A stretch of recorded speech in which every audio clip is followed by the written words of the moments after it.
Amém. Graça e paz a você que está aí do outro lado, que o Senhor possa continuar te abençoando. Amém. Te dando forças, te dando ânimo, te dando alegria para continuar e prosseguir de fé em fé, de glória em glória. Amém. Eu queria te convidar a cantar este hino que falou quão grande é Ele. Amém. Com esplendor de um rei, em majestade e luz, faz a terra se alegrar, faz a terra se alegrar. Ele é a própria luz, e as trevas vão fugir, tremer com sua voz, tremer com sua voz. Quão grande é o meu Deus, cantarei quão grande é o meu Deus, e todos hão de ver quão grande é o meu Deus. Por gerações Ele é, o tempo está em tuas mãos, o começo e o fim, o começo e o fim. Três se formam em um: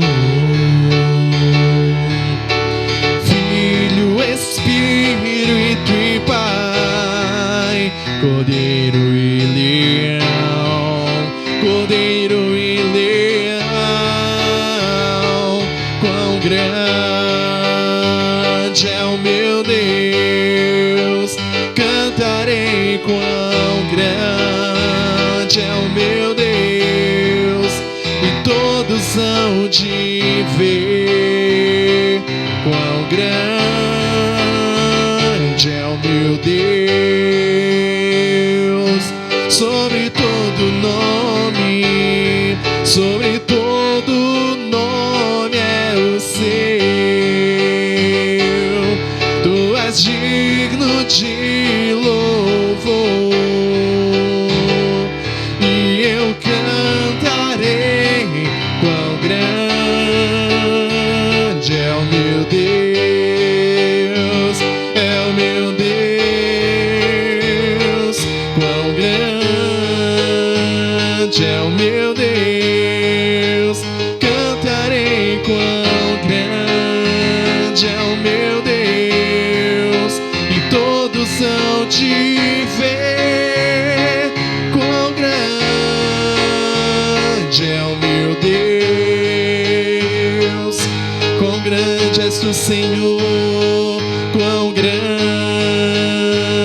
é o meu Deus, cantarei quão grande é o meu Deus, e todos hão de ver quão grande é o meu Deus. Ele é grande. Seja abençoado pela palavra de Deus agora, em nome de Jesus. Amém. Queridos irmãos, louvado seja o nome do Senhor por esse dia. Desejo que a bênção do Senhor esteja aí sobre sua vida e sobre sua casa também. Estamos aqui nessa nosso culto de comunhão e graça, às sextas-feiras, às 16 horas. Toda sexta-feira nós estamos aqui, nesse horário, gravando este culto, participando com os irmãos que estão aqui, dos momentos de oração, dos momentos de manifestação da graça de Deus sobre a nossa vida, porque é um culto que edifica muito. Quando você quiser participar, você está convidado a vir. Nossa reflexão de hoje está baseada em Eclesiastes capítulo 9. Pedir aos irmãos que estão aqui que abram a Bíblia em Eclesiastes capítulo 9. Você também aí na sua casa, abra aí, por favor. Eclesiastes capítulo 9.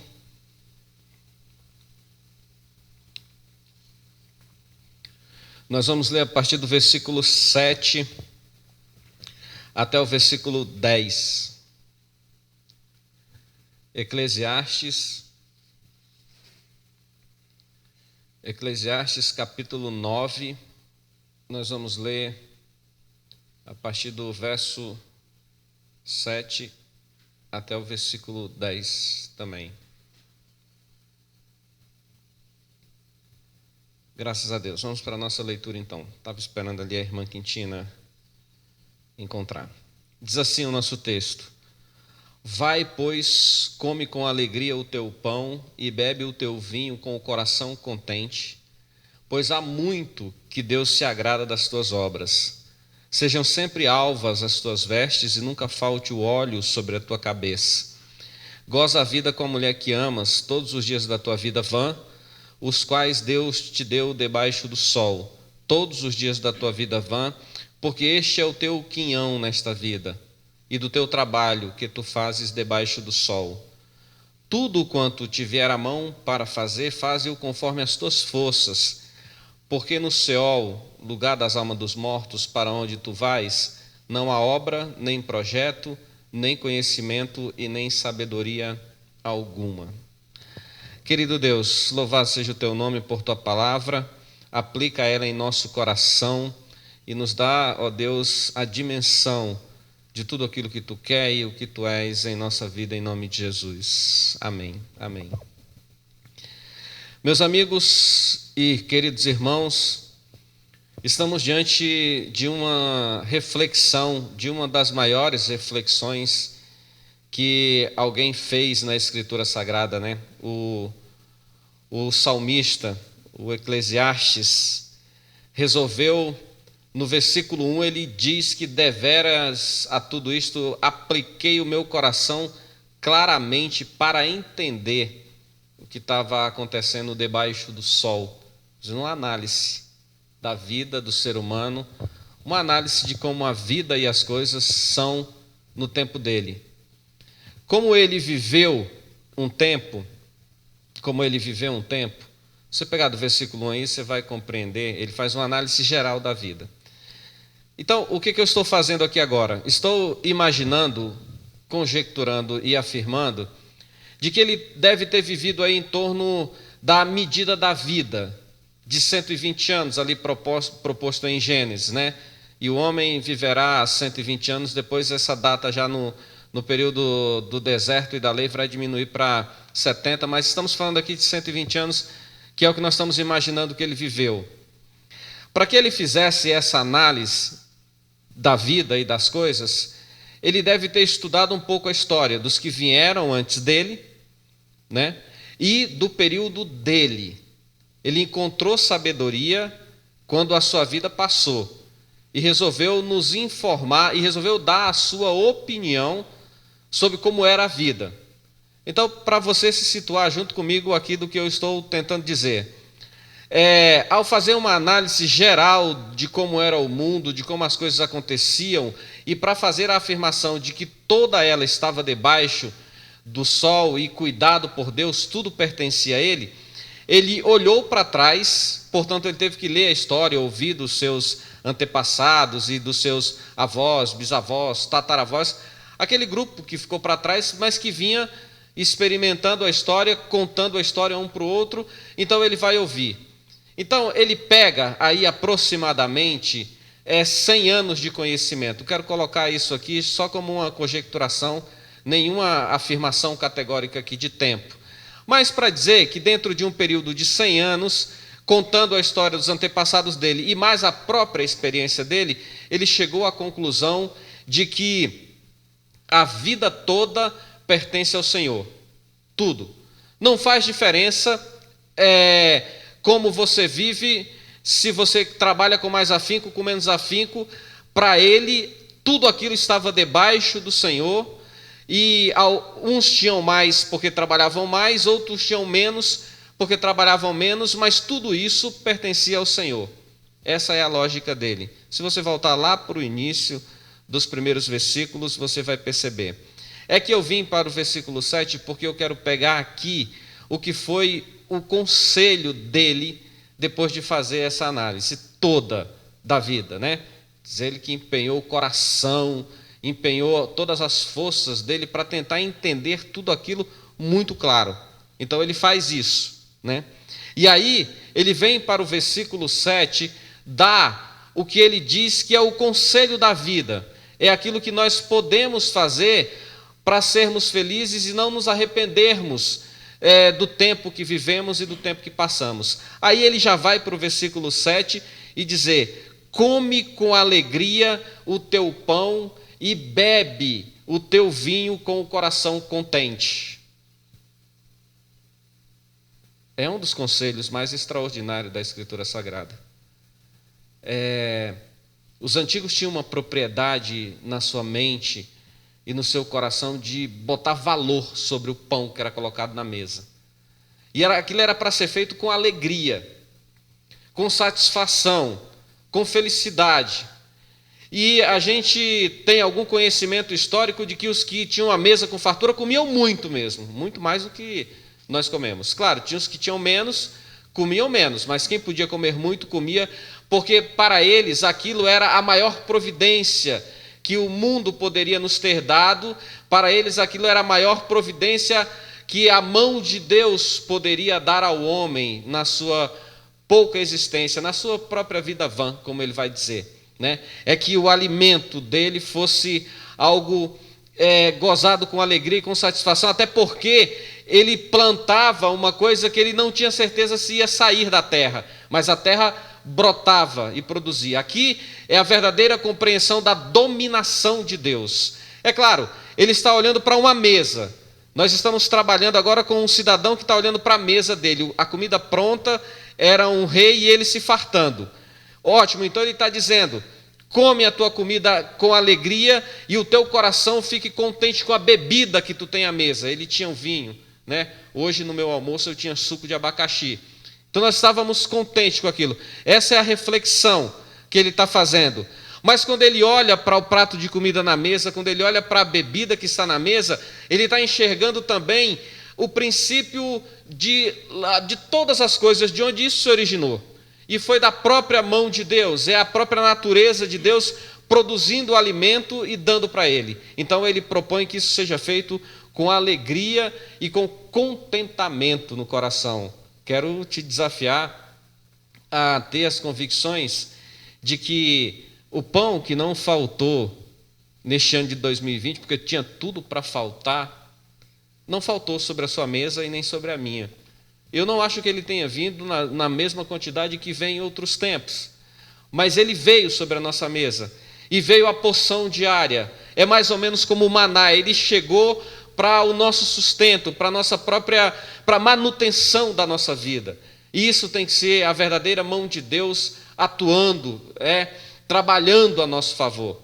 Então quero te desafiar a reflexão do pão que está sobre a sua mesa todos os dias e o reconhecimento de que é Deus quem providencia e quem dá esse pão todos os dias, né? E a bebida também que está sobre a mesa, né? Aí ele encerra o versículo dizendo uma frase: pois há muito tempo, né? Pois há muito que Deus se agrada das obras das tuas mãos. Aqui é a vida de um justo, a vida de um sábio, a vida de alguém que olha para o reconhecimento de Deus e tem nele todas as suas expectativas e a sua esperança. Esse, para ele, é o homem sábio, o homem que entende o processo da construção da sua história e da sua própria vida. É preciso refletir sobre isso. Aí ele desce para o verso 8, dizendo: sejam sempre alvas as tuas vestes e nunca falte o óleo sobre a tua cabeça, né? Para que você entenda o que o Senhor está dizendo agora por meio da sua palavra, a roupa branca não pode estar manchada com o sangue de ninguém, não pode estar manchada com o suor de ninguém. A ideia é de que você não deva nada. A ideia é que você não esteja usufruindo tudo que você tem à custa dos outros. A ideia não é que você faça o que Zaqueu fez, que defraudava os outros, nem o que o jovem rico fez, que tinha de sobra porque não distribuía para ninguém. Nenhum desses dois era um modelo para o sábio. Na cabeça dele, as vestimentas representavam a aparência do homem. Então, a tua aparência seja uma aparência que não deve nada a ninguém, seja uma aparência verdadeira, daquilo que expressa o teu interior, daquilo que vem de dentro da tua alma. As tuas vestimentas sejam sempre brancas, estejam sempre limpas.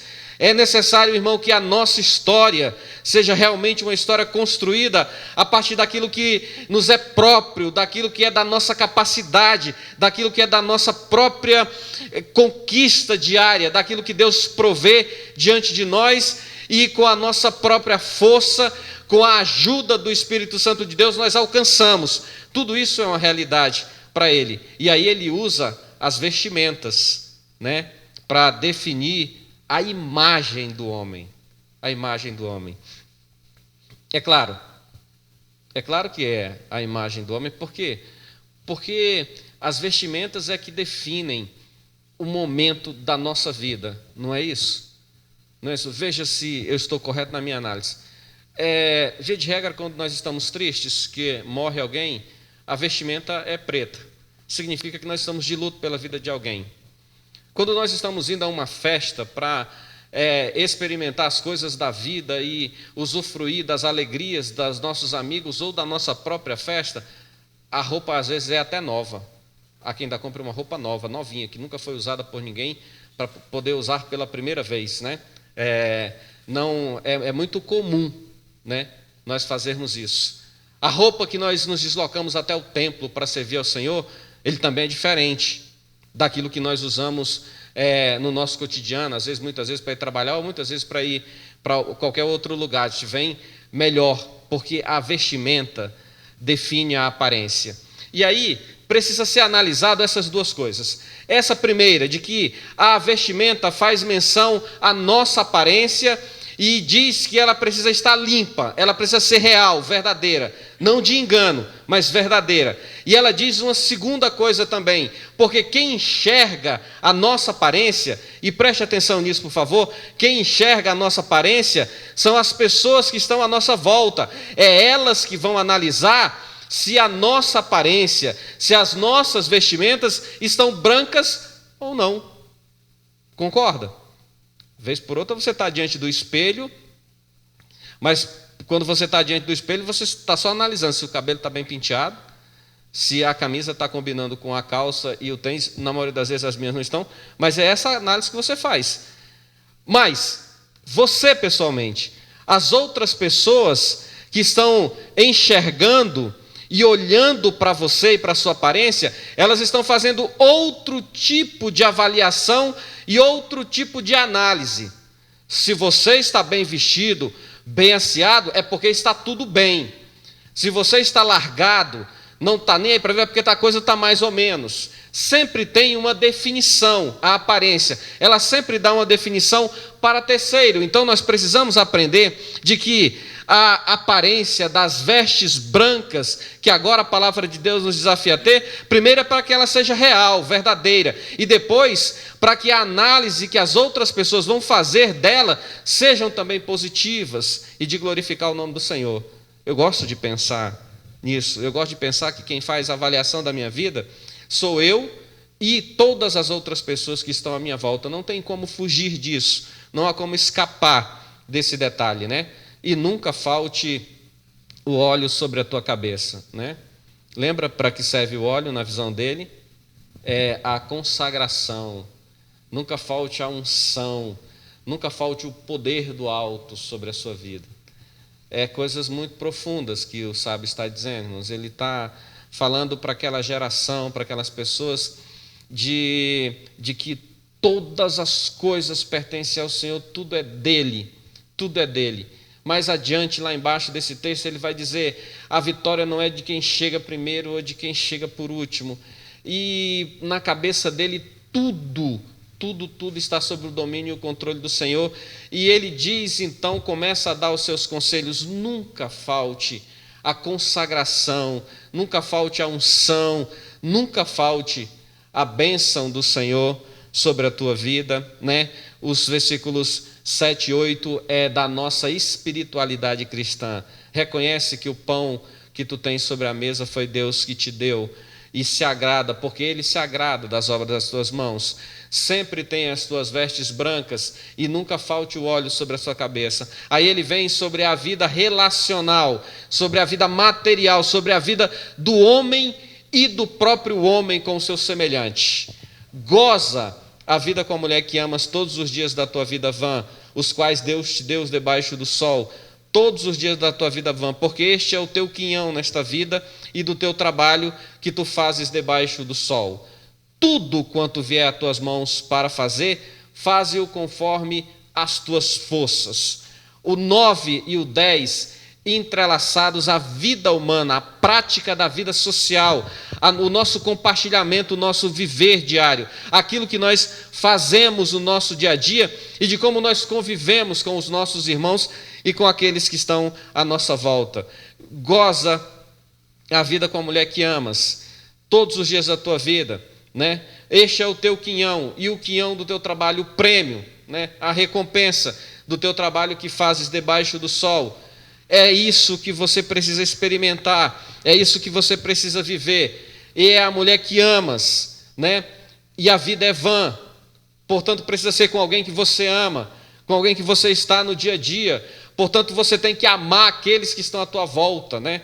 Não é nem com quem você ama por amar, mas é que você tem que amar aqueles que estão à sua volta, aqueles que fazem parte do seu viver diário. É da obrigatoriedade da vida com Deus, da vida cristã, nós amarmos todos aqueles que estão à nossa volta. E aí ele vai para o versículo 10 para nos dar as limitações dessa vida. Versículo 10 é o processo de limitação da vida humana, da força do ser humano. Tudo que te vier à mão para fazer, faze-os conforme as tuas forças. As suas forças.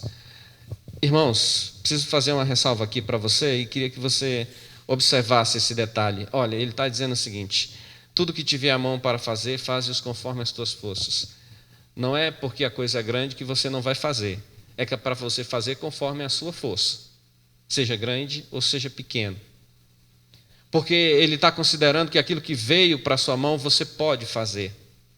Ele só está dizendo para nós não extrapolarmos a nossa força e nem extrapolarmos a nossa energia para fazer aquilo, mas fazermos conforme ela. Então, se você consegue fazer devagar, faça devagar. Se você consegue fazer mais rápido, faça mais rápido. Se você não consegue carregar sozinho, peça ajuda para alguém para carregar, para juntar forças, né? Para você juntar energia para poder fazer aquilo que vem na sua mão. É possível fazer isso. E ele vai encerrar dizendo: porque na sepultura para onde todos vão não tem projetos, nem sonhos e nem realização nenhuma, que é o verso 10, né? Nem sabedoria alguma tem. Para onde nós vamos na sepultura? Lá. Por quê? Porque tudo é aqui, tudo é feito aqui. Tudo é feito neste lugar, aonde nós estamos vivendo com o Senhor. Tudo que vier à sua mão para fazer, faça-o bem feito. Viva os seus dias amando as pessoas que estão à sua volta, porque essa é a ordenança de um homem que fez uma análise da vida e chegou às conclusões e acabou nos ajudando a compreender a nossa própria vida e a nossa própria história. Então, quero te desafiar a esse pensamento e a esses sentimentos. O que eu disse para você agora, né? Que tudo o que está em nossa mesa é produto da obra de Deus, do amor dele para conosco. As nossas vestes têm que ser vestes brancas e alvas, porque ela reflete a nossa aparência, aquilo que nós somos e aquilo que nós vivemos diante de Deus. Nunca falte o óleo sobre a nossa cabeça, porque isso é do agrado de Deus, porque isso é da vontade de Deus. Que nunca falte esse óleo sobre nós. Eu quis dizer para você também que essa vida vã que nós temos, ela precisa ser vivida com pessoas que nós amamos e que devemos amar todos os dias. E disse para você também que aquilo que vem na nossa mão, precisamos nos adequar para fazer com as nossas próprias forças. Que o Senhor possa, todos os dias da nossa vida, aplicar isso em nosso coração.